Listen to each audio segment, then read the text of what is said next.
Hello and welcome to Aditya Himanti classes. आज हम class 12th के इंग्लिश के फ्लैमिंगो बुक के चैप्टर 2 करने जा रहे हैं, द लॉस्ट स्प्रिंग। हमने ऑलरेडी चैप्टर 1 अपलोड कर रखा है, सो आप उसको भी देखें। और हम आज चैप्टर 2 द लॉस्ट स्प्रिंग करने जा रहे हैं। सो अगर आपने मेरे वीडियो को सब्सक्राइब नहीं किया तो सब्सक्राइब करें, लाइक शेयर करें और even the press bell icon so that you get the notification of new video. So हम शुरू करते हैं द लॉस्ट स्प्रिंग। ये अनीस जंग ने लिखा हुआ। अनीस जंग एक जो रूरकेला में उनका जन्म हुआ था and finally spend his childhood इन हैदराबाद। और उन्होंने ऐसे बहुत सारे स्मॉल स्टोरीज लिखे हैं, उसमें से एक है द लॉस्ट स्प्रिंग। ठीक, story of stolen child. Stolen child मतलब यहाँ पे बचपन खो जाना, बचपन उनसे छीन लेना। सो वही स्टोरी है। सो हम देखते हैं इसके बारे में क्या है क्या नहीं, इन्होंने क्या लिखा है। इन्होंने एक्चुअली दो स्टोरी लिया है, एक रैग पिकर का और दूसरा बैंगल मेकर का, और उसके थ्रू उन्होंने बच्चों की प्लाइट को समझाने की कोशिश किया है। सो हमारे यहाँ पे सारे डिफ़िकल्ट वर्ड्स के मीनिंग लिखे हुए हैं और इवन आफ्टर द चैप्टर हम लोग क्वेश्चन से भी डिस्कस करेंगे। सो हम शुरू करते हैं चैप्टर। देखते हैं कि क्या है। Sometime I find a rupee in the garbage. देखो कभी कभी हमें गार्बेज में रुपया इवन नोट भी मिल जाता है। ये वो बता रहा है जो बच्चा है कि कभी कभी हमें रैक पिकर ये बोल रहा है कभी कभी हमें गार्बेज में रुपया भी मिल जाता है। So why do you do this. देखो ये ऑथर पूछ रही है इससे। अनीस जंग लेडी है जो कि वो बच्चे से पूछ रही है कि तुम्हें ये ऐसा क्यों करते हो। I asked Saheb when I encounter every morning scrounging for gold in the garbage dump of my neighbourhood. जब हमारे घर के आसपास जहाँ भी कूड़े वगैरह इकट्ठा किए जाते हैं वहाँ पे ये जो ऑथर है वो उसको बच्चे को मिलती है और उससे पूछती है कि तुम ये क्यों करते हो। ठीक है। सो देखो वाई डू डंप इधर Saheb left his home long ago. हम साहेब मतलब उस बच्चे की बात कर रहे हैं जो गार्बेज उठाया करता है, बहुत पहले अपना घर छोड़ चुका था। Set amidst the green field of Dhaka his home is not even a distant memory. जो बच्चे की मेमोरी में नहीं है उसका अपना घर, जहाँ से ढाका से जहाँ वो लोग आए थे, उनके फादर मदर जो वहाँ से इंडिया आ गए थे, माइग्रेट कर गए थे। तो ढाका के बारे में उस बच्चे को याद नहीं है। There were many storms that swept away their field and home. वहाँ तूफान आया था, उस तूफान उनके घर और खेत सारे उड़ गए थे या बह गए थे। And his mother tells him, ये उसकी मम्मी उसे बताती है, उसे पता नहीं है उसके बारे में कुछ भी, पता है लेकिन उसने देखा नहीं है। That is why they left looking for gold in the big city where he lives now. और इसी तरह से वो अपने गाँव को छोड़ के चले आए और आज वो बड़े बड़े शहरों में रहते हैं, जैसे दिल्ली जैसे शहरों में रहते हैं। और यहाँ पे क्या काम करते हैं, वही रैक पिकिंग, ये गार्बेज वगैरह उठाते हैं, गार्बेज पिकिंग काम करते हैं इन लोग। ठीक है। सो हम इनके बारे में समझते हैं कुछ अनीस जंग के इस राइटिंग के थ्रू। I have nothing else to do he mutters. वो क्या बोलता है कि मुझे मेरे पास कुछ कोई काम ही नहीं है करने के। Looking away go to school I say glibly. देखो वो बोल रहे हैं कि स्कूल क्यों नहीं चले जाते हो, ज़्यादा अच्छा रहेगा ये सब काम करने से। स्पीक केयरलेसली, ग्लिबली मतलब केयरलेसली। ये जो ऑथर बोलती है कि क्यों स्कूल नहीं चले जाते हो। Realising immediately how hollow the advice must sound. उसे तुरंत वो सोचती है कि मैंने किस तरह का एडवाइस एक बच्चे को दे दिया कि स्कूल क्यों नहीं चले जाते हो। स्कूल जाने से पीछे बहुत सारे ये होते हैं कारण, ना जाने का बहुत सारे कारण होते हैं। तो उसे लगता है कि मैंने उतना अच्छा एडवाइस नहीं दिया उस बच्चे को। ठीक है। So there is no school in my neighbourhood. बच्चा क्या बोलता है कि हमारे आसपास कोई स्कूल है नहीं। When they built one I will go. देखो क्या बोलता है, अगर कोई स्कूल बनता है तो मैं ज़रूर जाऊँगी। If I start A school will you come. तो क्या ऑथर क्या बोलती है कि अगर मैं कोई स्कूल स्टार्ट करती हूँ तो तुम आओगे। I ask half jokingly yes he says smiling broadly. बहुत खुश होकर बोल रहे थे हाँ हाँ ज़रूर आऊँगा, क्यों नहीं आऊँगा। A few days later I see him running up to me, is your school ready? अब कुछ दिन बाद जो दोबारा से वो जो बच्चा देखता है ऑथर को तो भाग के उसके पास आता है और आके बोलता है क्या तुम्हारा स्कूल बन गया। It takes longer to build a school I say. हाँ ये बोल रहा है कि मुझे कि स्कूल इतना जल्दी नहीं बनता, टाइम लगता है। ठीक है। So at having made a promise that was not meant. इसे बहुत ही feel she feel sorry that कि उसने जो प्रॉमिस किया था वो पूरा नहीं हुआ, but promise like mine abound in every corner of his bleak world. उसके जो अंधकार ज़िंदगी में इस तरह के प्रोमिस हर लोग करते हैं और वो कभी पूरा नहीं होता है। After month of knowing him I asked him his name. मैंने बहुत बार उससे इनकाउंटर होने के बाद मैंने उससे पूछा कि तुम्हारा नाम क्या है। साहिब आलम ही अनाउंसेस। वो बच्चा क्या बोलता है कि मेरा नाम साहिब आलम है। इस बच्चे का नाम साहिब आलम होता है। He does not know what it means. उसको उस बच्चे को अपने नाम का मतलब नहीं पता है। If he knows its meaning lord of the universe. क्या होता है साहिब आलम मतलब लॉर्ड ऑफ द यूनिवर्स। अगर उसको पता होता है कि मेरा नाम का मतलब लॉर्ड ऑफ द यूनिवर्स होता है, he would have a hard time believing it. उसे ये विश्वास नहीं होता है कि मेरा नाम इतना बड़ा नाम है, इतना अच्छा नाम है, भगवान है एक तरह से। Unaware of what his name represent he roams the street with his friend and army of barefoot boys who appears like the morning bird and disappear at noon. Over the month I have come to recognise each of them. और ये बच्चे सुबह निकलते हैं और दोपहर तक वापस चले जाते हैं, जो भी अपना इनका काम होता है कूड़ा वगैरह उठाने के बाद ये वापस चले जाते हैं। और ऑथर बोल रही है कि मैं इनको धीरे धीरे उनके नाम से भी जानने लगी, पहचानने लगी कौन है क्या है। Why aren't you wearing chappals I asked. एक दिन ये ऑथर पूछी कि तुम चप्पल क्यों नहीं पहनते। My mother did not bring them down from the self. हमारे ऐसे नहीं, उसके पास है चप्पल लेकिन उसकी मम्मी नीचे नहीं उतारती है। एक ने आंसर दिया। Even if she did he will throw them off एड। एक दूसरे बच्चे ने बोला कि अगर इसकी मम्मी उतारती भी है ना तो कहीं फेंक के चलाएगा। Who is wearing shoes that do not match. उसके पास जो दूसरा बच्चा ये बोला था उसके पास जूते थे, वो पहन रखा था लेकिन एक दूसरे को मैच नहीं कर रहा था। When I comment on it he shuffles his feet and says nothing. जब उसको बोलता है कि तुम अलग अलग जूते पहन रखे हो तो उसने अपना पैर को सफल करता है जिससे कि अब सही लगे, सही पैरों में है, ऐसे ये शो कर रहा था। आई वॉन्ट शूज से the third boy who has never owned a pair all his life. तो एक तीसरा बच्चा बोलता है कि मुझे जूता चाहिए, मुझे आज तक कभी जूता मिला नहीं हुआ, शूज़ नहीं मिला हुआ। Travelling across the country I have seen children walking barefoot. मैंने देखा बहुत सारे बच्चों को खाली पैर घूमते रहते हैं। In cities on village road. कहीं ऐसा नहीं कि सिर्फ गाँव में, शहरों में भी लोग घूमते हैं। It is not lack of money but a tradition of stay barefoot is one explanation I wonder.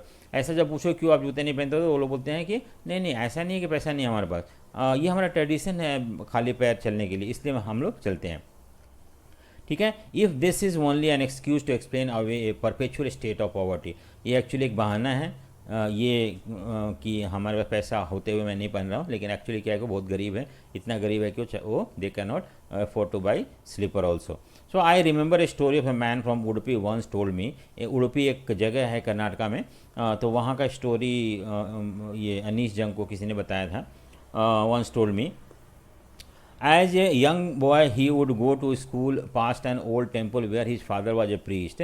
वो एक बच्चा था जो कि डेली स्कूल जाता था और रास्ते में उसे टेम्पल मिलता था, मंदिर मिलता था जहाँ पे वो पूजा करता था। उसी टेम्पल में उसके पापा प्रीस्ट थे। ही वुड स्टॉप ब्रीफली, थोड़े समय के लिए वो रुकता था at the temple and pray for a pair of shoe. और वो भगवान को प्रे करता था कि मुझे शूज़ दिला दो। 30 years later I visited his town and the temple which was now a desert drowned in to an year of desolation. अब वो डेजर्टेड में खाली जगह हो गया, उतने सारे लोग नहीं रहते हैं।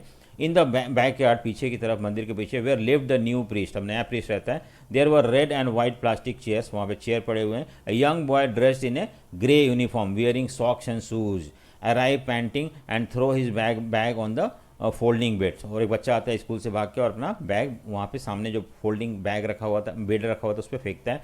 Looking at the boy I remember the prayer another boy had made to the goddess when he had finally got a pair of shoe. जब उस बच्चे, छोटे बच्चे को के पैर में जब वो शूज़ देखता है तो उसको याद आता है कि 30 साल पहले कुछ बच्चे ने प्रे किए थे शूज़ के लिए, तो उसे शायद ना मिला हो लेकिन उसके आने वाले जनरेशन को शूज़ मिल रहा है। Let me never lose them the goddess had granted his prayer. उस बच्चे को प्रेयर को भगवान ने ग्रांट कर दिया है, देवी ने ग्रांट कर दिया। Young boy like the son of the priest now wear shoe. आज प्रीस्ट के बच्चे जूते पहनते हैं, but many other like the rag picker, जो हम साहिब आलम की बात कर रहे हैं, उसके दोस्तों की बात कर रहे हैं, इन माई नेबरहुड रिमेन शूजलेस। अभी भी उन पर शूज़ नहीं होता है। माई एक्वेंटेंस, मेरा जान पहचान जो होता है या फेमिलियरिटी होता है with the bare foot rag picker lead me to Seemapuri, a place on the periphery of Delhi yet miles away from it. Metaphorically देखो क्या है कि जब उस लड़के से जान पहचान हो गया तो सीमापुरी, वो लड़का अपने घर ले जाता है जहाँ सीमापुरी में उसका घर होता है। सीमापुरी जो दिल्ली के बॉर्डर पे है, और हालांकि वो दिल्ली के बॉर्डर पे है लेकिन दिल्ली से बहुत दूर है। यहाँ पे दिल्ली से दूर है का मतलब ये होता है कि वहाँ पे कोई दिल्ली जैसा फैसिलिटी नहीं है, वहाँ पे जो घर है बहुत ख़राब कंडीशन में है, वहाँ पानी सप्लाई वाटर सप्लाई नहीं होता है, वहाँ पे सीवर फैसिलिटी नहीं है। तो and that is the reason why author बोलता है कि वो दिल्ली से बहुत दूर है। Those who lives here are squatters. Squatter मतलब होता है जो रिफ्यूजी, जो भाग के आए हुए person who unlawfully occupies unused. कोई कभी कभी क्या होता है, कुछ लोग जो होते हैं इलीगली कोई लैंड को एक्वायर कर लेते हैं, उस पर रहने लगते हैं, झुग्गी झोपड़ी डेवलप कर लेते हैं। उसी तरह से ये भी स्क्वाटर्स हैं। Here live here are squatters who come from Bangladesh back in 1971। 1971 में जब बांग्लादेश का वार हुआ था तो वहाँ से लोग भाग के इंडिया में आ गए थे, ऐसे लोग यहाँ रहते हैं। Saheb families among them, Saheb का भी फैमिली उनमें से एक है। Seemapuri was then a wilderness. Seemapuri पहले जंगल था, इट स्टिल इज। देखो ऑथर क्या बोलती है कि अभी भी जंगल है। जंगल मतलब अभी भी यहाँ पे ऐसा नहीं कि पेड़ है, जंगल है, रियल जंगल, बल्कि जहाँ लोग रहते हैं, जिस तरह का वहाँ पे एटमॉस्फेयर है वो सारे अनसिविलाइज लोगों का एटमॉस्फेयर है, इसलिए वो जंगल बोल रहे हैं। But it is no longer empty, अब खाली नहीं है। Its structure of mud with roof of tin and tarpaulin divide of sewage. वहाँ पे कोई सीवेज नहीं है, घर बने हुए मड के, टीन के रूफ हैं, ड्रेनेज है, ड्रेनेज और running water. Live 10,000 rag pickers, lives 10,000 rag picker. वहाँ पे 10,000 रैक पिकर रहते हैं इस सीमापुरी में, जहाँ पे भी कोई सीवेज फैसिलिटी नहीं है, ड्रेन नहीं है, रनिंग वाटर वहाँ पे हाँ नहीं मिलता है लोगों को, पानी मतलब नहीं आता है। तो ऐसी जगहों पे लोग रहते हैं। They have lived here for more than 30 years without identity. इनके पास कोई पहचान नहीं है, विदाउट परमिट, कोई गवर्नमेंट ने अलाउ नहीं कर रखा, but with ration card. Ration card है उनके पास, that gives their name in the on the voter list. और राशन कार्ड किस लिए, क्योंकि उनका नाम वोटर लिस्ट पे आ जाता है, जिससे कि पॉलिटिशियन ने को फ़ायदा हो सके, तो इसलिए वो वहाँ रह रहे हैं। And enable them two by grain, और उस राशन कार्ड से अपने ग्रेन भी खरीदते हैं।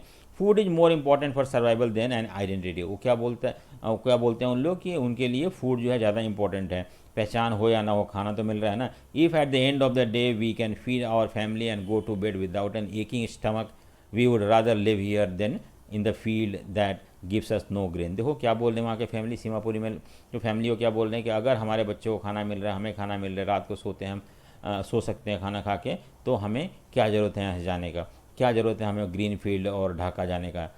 वहाँ पे कोई श्योरिटी नहीं, खाना मिलेगा नहीं मिलेगा, एटलीस्ट यहाँ तो मिल रहा है उनको। से group of women in the tattered sari, फटे हुए साड़ी में एक औरत है, वो बोल रही है। When I ask them why they left the beautiful land of green field and reverse. जब ऑथर ने पूछी कि तुम लोग इतना अच्छा अपने ब्यूटीफुल ग्रीन फील्ड को छोड़ के, रिवर को छोड़ के यहाँ पे क्यों रह रहे हो इतने गंदे में, तो उसने बोला कि चलो यहाँ पे हमें खाना तो मिल जाता है कम से कम, वहाँ तो पता नहीं मिलेगा कि नहीं मिलेगा। Wherever they find food they pitch their tent and become transit. जहाँ भी उन्हें जगह मिलता है वहाँ पे अपना वो टेंट लगाते हैं और वहीं रहने लगते हैं temporarily. Children grow up in them becoming partner in survival. देखो बच्चे जो होते हैं इन्हीं माँ बाप, ऐसे जगहों पे रहते हैं माँ बाप के साथ, और वो भी एक तरह से कुछ ना कुछ कमाते हैं रैक पिकिंग करके, और कुछ ना कुछ जो है बच्चे कुछ ना कुछ कूड़ा वूड़ा उठाते हैं और इस तरह से अपना कुछ अर्न करते हैं और फैमिली को कंट्रीब्यूट करते हैं। ठीक है, देखो यहाँ पर survivor become partner of the, इसीलिए इसको बोलते हैं they have become the partner in the survivor. And survival in Seemapuri means rag picking. वहाँ पे सर्वाइवल मतलब क्या होता है, रैक पिकिंग, कूड़ा उठाना, यही सर्वाइवल का वहाँ पे एक जरिया है, सोर्स है उनके लिए। Though through the years it has acquired the proportion of fine art. एक तरह से आर्ट बन गया। Garbage to them is gold. क्या बोल रहा है कि उनके लिए गार्बेज गोल्ड है, क्योंकि उसमें कुछ कुछ मिलते रहते हैं और उसको सेल करके उन लोगों को पैसा मिलता है। It is leaking roof but for a child it is even more. देखो वहाँ के जो बड़े लोग हैं उनके लिए सर्वाइवल का एक जरिया है रैक पिकिंग, लेकिन छोटे बच्चों के लिए इससे भी, ये तो है ही खैर उनको पैसा मिलता है, बट इससे भी ज़्यादा उनको बहुत सारे सरप्राइजेज मिल जाते हैं, कूड़े में कुछ ना कुछ मिल जाता है जो कि उनको इंटरेस्ट होता है। So I sometime find a rupee even a 10 rupee note. देखो क्या बोल रहा है साहिब आलम कि मुझे तो कभी कभी 1 रुपी नोट या 10 रुपी नोट भी मिल जाता है, यही उनके लिए सरप्राइज है। साहिब से his eyes lightning up when you can find A silver coin in the heap of garbage you don't stop scorching. जब आपको कभी कभी सिल्वर कॉइन मिल जाता है गार्बेज में, कुछ ऐसा चीज़ जो कि बच्चों को अच्छा लगता है, तो उसको आई मीन उसमें सर्च करते रहते हैं कंटिन्यूसली, और वो सर्च कभी ख़त्म नहीं होता है। For there is a hope of finding more. It seems that for children garbage has a meaning different from what it means to their parents. Parents के लिए तो सोर्स ऑफ लाइवलीहुड है, जीने खाने का सहारा है, लेकिन बच्चों के लिए कुछ ना कुछ अजीबोगरीब चीज़ मिलता है उसके अंदर जो उनको अच्छा लगता है, और इसलिए उनमें ज़्यादा इंटरेस्ट होते हैं। For the children it is wrapped in wonder, कि पता नहीं क्या मिल जाएगा उसमें, कभी खिलौना मिल जाएगा, कभी रुपये मिल जाएगा, कोई कुछ मिल जाएगा। For the elder it is a means of survival, ठीक है। So one winter morning I see Saheb standing by the fence gate of the neighbourhood club watching two young man dressed in white playing tennis. एक बार हमने देखा कि एक boundary था, उसके उसके फेंस पे खड़ा होकर देख रहा था अंदर, और वहाँ पे दो लोग जो थे टेनिस खेल रहे थे, ठीक है। So I like the game he hums content to watch. देखो मुझे बड़ा अच्छा लगता है ये गेम, और उसे बड़ा सेटिस्फाई था कि मैं देख पा रहा हूँ इसे। Watch standing behind the fence I go inside when no one is around.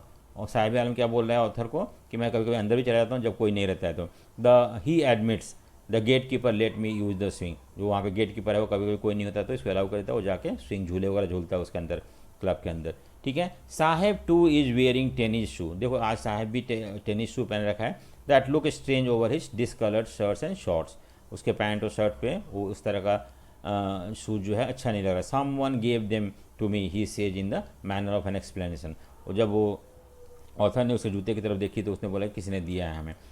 The fact that they are discarded shoes of some rich boy who perhaps refuse to wear them because of a hole in one of them does not bother him. देखो वो किसी बड़े अमीर बाप के बेटे का discarded मतलब छोड़ा हुआ शूज होगा, क्योंकि उसमें कुछ होल हो गया है और इसकी वजह से उसने फेंक दिया है।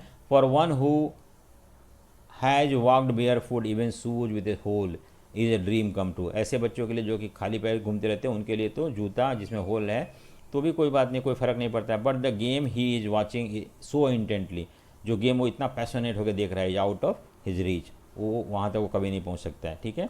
So this morning Saheb is on his way to the milk booth. आज जो है साहेब जो है मिल्क बूथ पे जा रहा होता है दूध लेने के लिए। In his hand is a steel canister. उसके हाथ में एक स्टील का कंटेनर है। I now work in a tea stall down the road. मैं अब वहाँ पे एक टी स्टॉल में काम करता हूँ, वो ऑथर को बोलता है। He says pointing in the distance I am paid 800 rupees. अब उसे 800 रुपये मिल रहा है, ठीक है। एंड ऑल माई मील्स, और उसे 2 टाइम खाना भी मिलता है, इवन ब्रेकफास्ट भी मिलता है। Does he like the job, क्या उसे वो जॉब पसंद है, चाय के दुकान पे काम करना, टी स्टॉल पे काम करना। I ask his face I see has lost the carefree look. जो पहले इतना खुश और बिना चिंता का घूमते रहता था अपने बैग लेके रैक पिकिंग करते हुए, अब उसके चेहरे पे वो खुशी नहीं रह गया है। The steel container seems heavier than the plastic bag he would carry so lightly. अब जो उसके स्टील कंटेनर उसके लिए हैवी लग रहा है। यहाँ पे हैवी लग रहा है मतलब उसको फ्रीडम नहीं है, उसे वो मज़ा नहीं आ रहा जो मज़ा उसे रैक पिकिंग में आता था। उसे कोई रोकने टोकने वाला नहीं था। अब ये किसी के लिए काम करता है, कोई इसके ऊपर इसका मास्टर है। उस समय वो अपना मास्टर था, जहाँ मर्जी जा सकता, जो मर्जी वो कर सकता था, और इसलिए वो कैनिस्टर जो है वो उसको भारी लग रहा है और वो खुश नहीं है उस काम से, ठीक है। So over the shoulder the bag was his. जो उसका रैक पिकिंग का बैग था वो उसका अपना था। Canister belong to the man who own the tea stall. अभी कैनिस्टर जो है उसका है जहाँ वो काम करता है। Saheb is no longer his own master. अब वो अपना इतना फ्री नहीं है जो मर्जी वो करने के लिए, ठीक है। सो हमने ये देखा यहाँ पे। अब हम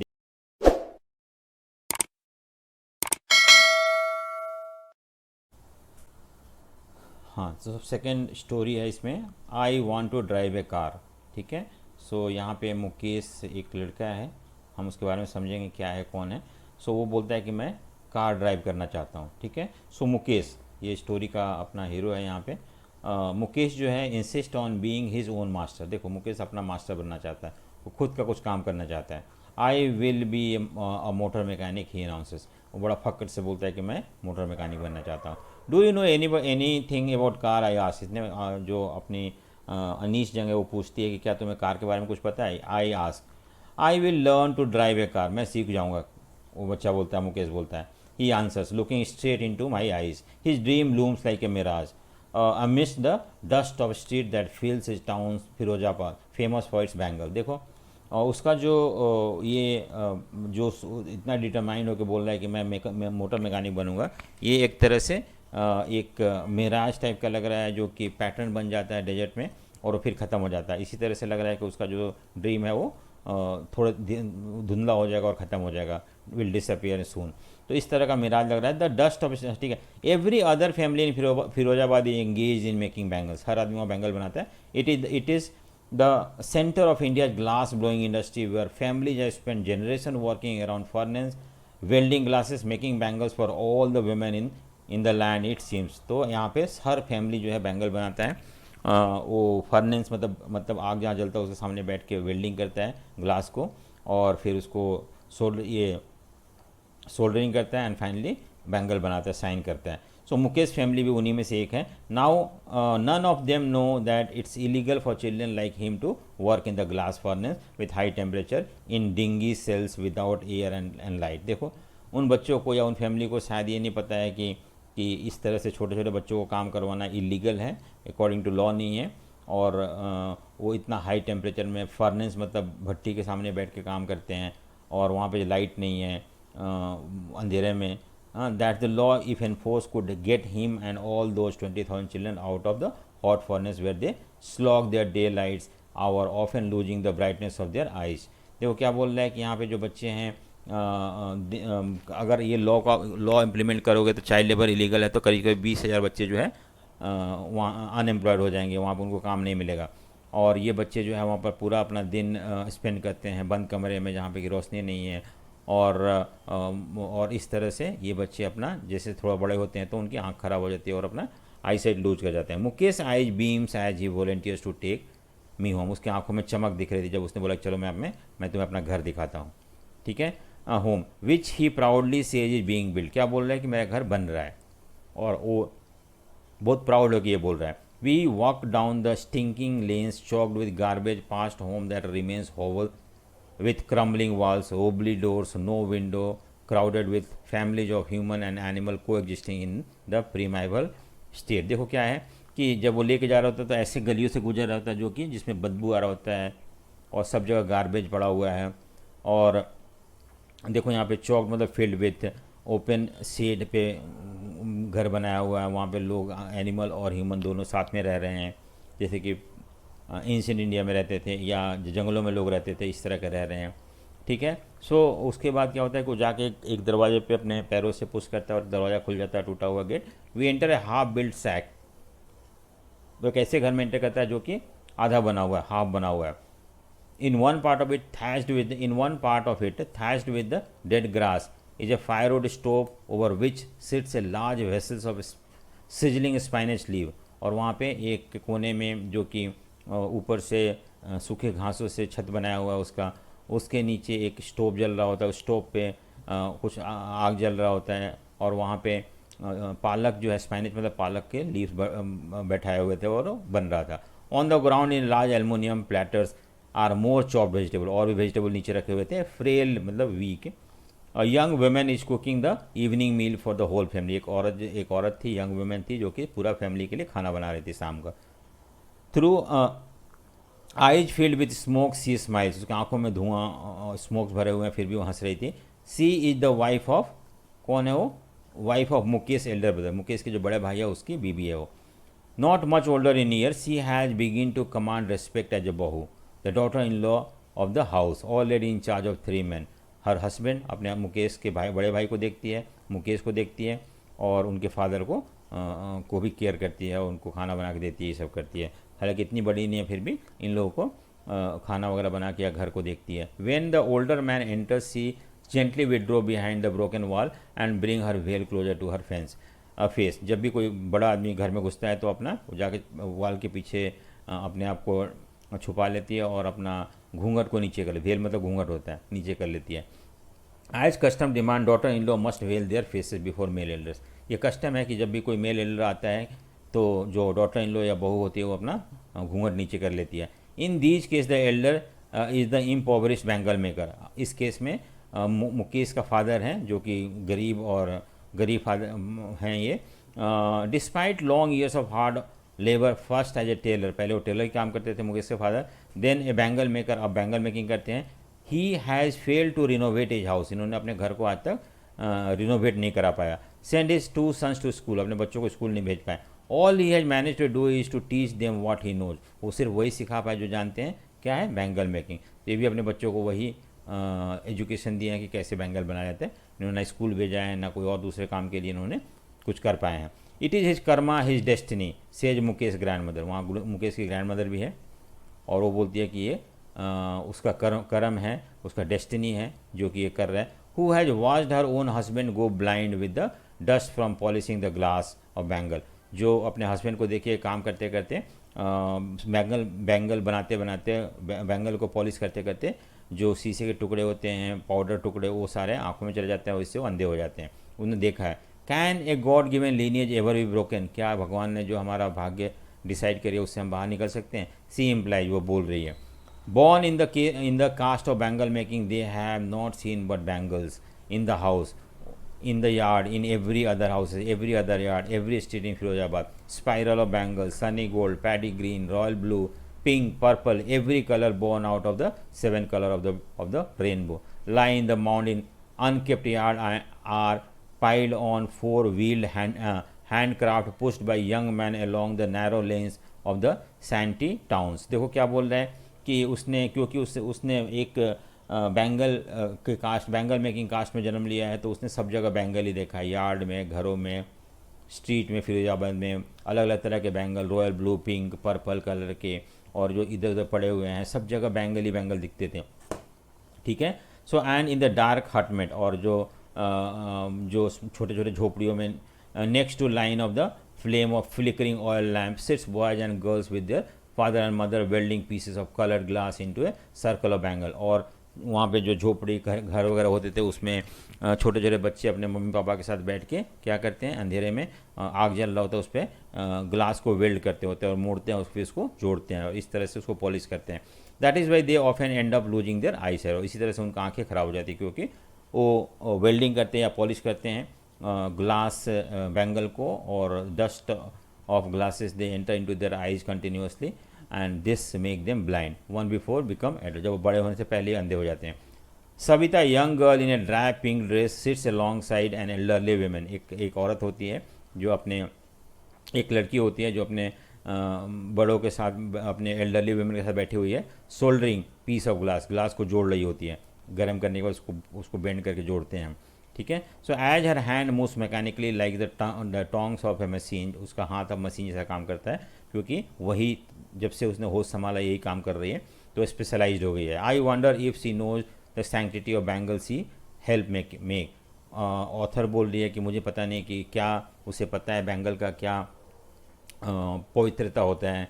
it symbolises an Indian women सुहाग। बैंगल क्या होता है, चूड़ी क्या होती है, एक तरह सुहाग का निशानी होती है। ऑस्पिशियस, होली होता है इन द मैरिज, बिना इसके शादी नहीं होता है। It will dawn on her suddenly one day when her head is draped with the red veil, her hand dyed red with the henna and red bangles rolled over her waist. एक दिन वो लड़की भी बड़ी हो जाएगी, वो भी शादी करेगी, उसके हाथों में भी बैंगल, रेड बैंगल होंगे, उसके हाथों में मेहंदी लगेगी और ये सब चीज़ होगा। सी विल बिकम और वो भी फिर दुल्हन बन जाएंगी, ब्राइड बन जाएंगी। ठीक है।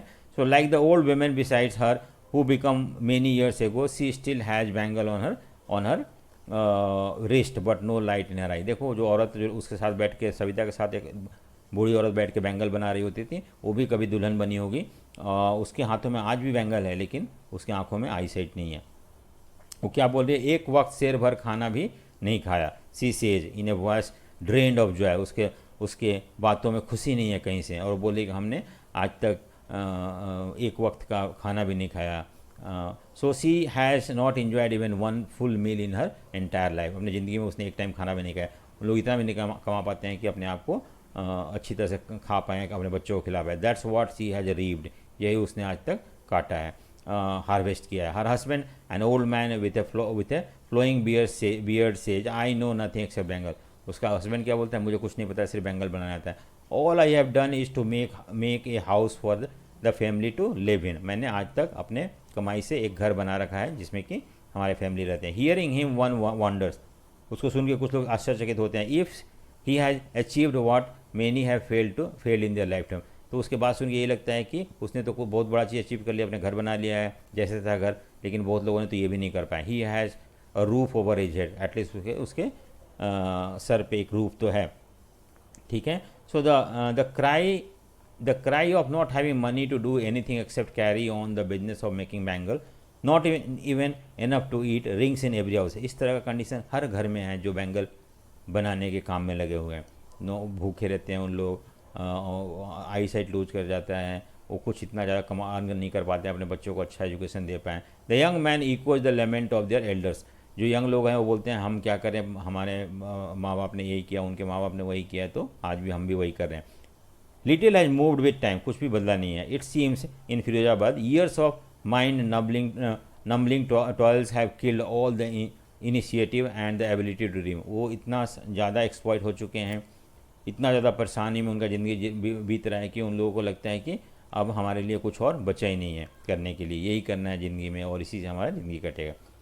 अब जो ऑथर है वो उनको एडवाइस दे रही है कि why not organise yourself into a cooperative, क्यों नहीं तुम लोग कोऑपरेटिव बना लेते हो, यूनियन बना लेते हो, इस तरह से तुम लोग एक्सप्लॉइटेशन से बच पाओगे.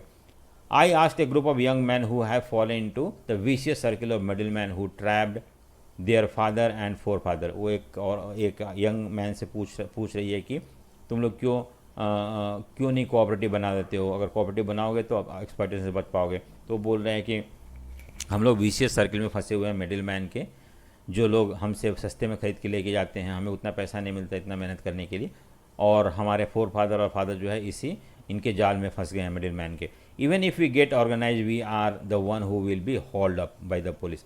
अगर हम ऑर्गेनाइज करते हैं तो पुलिस हमें ही मारेगा, हमें खींच के जेल में ले जाकर डाल देगा और हमें इलीगल कहेगा. They says there is no leader among them, हमारे यहाँ कोई लीडर नहीं. No one who could help them see things differently, कोई भी नहीं है जो उनको चीज़ को दिखा सके क्या हो रहा है उनके साथ और कैसे उससे बाहर निकल सकते हैं. Their father are as tired as they are, उनके पापा मम्मी भी टायर्ड हैं और बच्चे भी टायर्ड हैं. They talk endlessly in the spiral that moves from poverty to apathy greed to injustice. और ये बात करते हैं कि वो एक ऐसे जाल में फंस गए हैं जिसे निकलना बहुत मुश्किल है. Listening to them I see two distinct world, मुझे ऑथर बोल दिया कि मुझे दो वर्ल्ड दिख रहा है.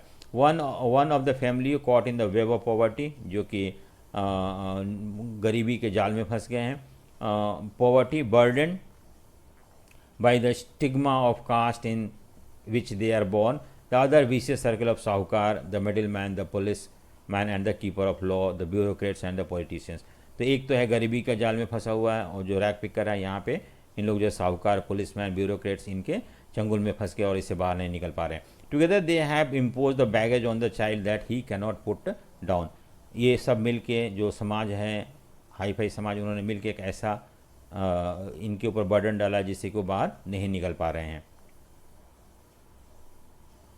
बिफोर, देखो यहाँ पे क्या, before he is aware he accept it as naturally as his father. जैसे कि जब वो उनको समझ में आता है तब तक इतना देर हो सकता है कि उससे बाहर निकलना पॉसिबल नहीं है और वो भी अपने भाग्य को एक्सेप्ट कर लेते हैं. To do anything else would mean to dare, अगर कुछ और करना है यानी कि डेयर करना है.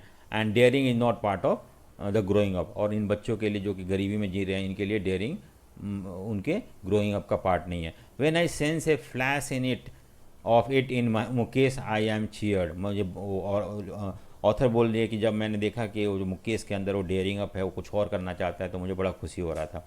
आई want to be a motor mechanic, he repeats. फिर से बोलता है कि मुझे मोटर मैकेनिक बनना है.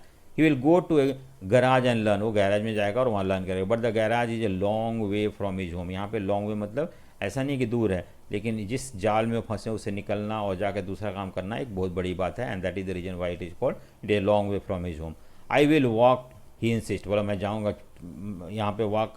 ही इंसिस्ट मतलब मैं, he will try his best to leave this work and become a motor mechanic. Do you also learn of flying a plane. ये मजाक में पूछता है कि तुम्हें क्या प्लेन उड़ाना भी सीखोगे. ही इज़ सडनली साइलेंट, वो बच्चा चुप हो जाता है. No, he says, staring at the ground, नीचे देखते हुए बोलते हैं नहीं नहीं नहीं. In the small murmur there is an embarrassment that has not yet turn into regret. उसके अंदर वो एक दुख है जो अभी भी पछतावा में बदल रहा है उसे. He is content to dream of car that he sees hurdling down the street of his own town. Few aeroplane fly over the fewer. वहाँ पे उस फिरोजाबाद से बहुत कम ही एरोप्लेन निकलता है. उसे बड़ा संतुष्ट है कि ये काम छोड़ के वो एक मोटर मैकेनिक बनेगा. और इस तरह से ऑथर जो है दो गरीब बच्चों के फैमिली के बारे में यहाँ पे बताई है. और देखिए किस तरह से लोग जो हैं गरीबी की ज़िंदगी जी रहे होते हैं और इनसे बाहर निकलने का उनके पास कोई रास्ता नहीं है, कोई उपाय नहीं है. सो सारे इसके मीनिंग लिखे हुए हैं, आप उसको देख सकते हो इसका क्या मीनिंग है. और यहाँ पे एक क्वेश्चन है कुछ जो कि why did the author call the dream as mirage. क्यों जो मुकेश का ड्रीम को मिराज बोल रहा हो. The author met Mukesh in Firozabad, a town known for bangle making industry. After talking to him, he realized the condition that the family of bangle makers, they lived in abject poverty. They cannot think of doing anything else than bangle making. They are poor and live in a mud and sagged houses. They are deprived of basic facilities of life. They are trapped in a vicious circle of poverty. For them, doing something else for living is daring, and daring is not part of their life. Under such circumstances, Mukesh, one among them, think of doing something else other than bangle making is nothing but daring, and daring is not part of their life. So author calls his dream as a dream of becoming a motor mechanic as a mirage. ठीक है. सो और भी बहुत सारे question हैं, उसको हम discuss करेंगे. So thank you for watching. अगर आपको वीडियो पसंद आया तो लाइक शेयर एंड सब्सक्राइब करें. Press the bell icon so that you get the notification also for new video. और मैं आपको और थर्ड फोर्थ चैप्टर्स के वीडियो बना के अपलोड कर दूंगा. So thank you for watching.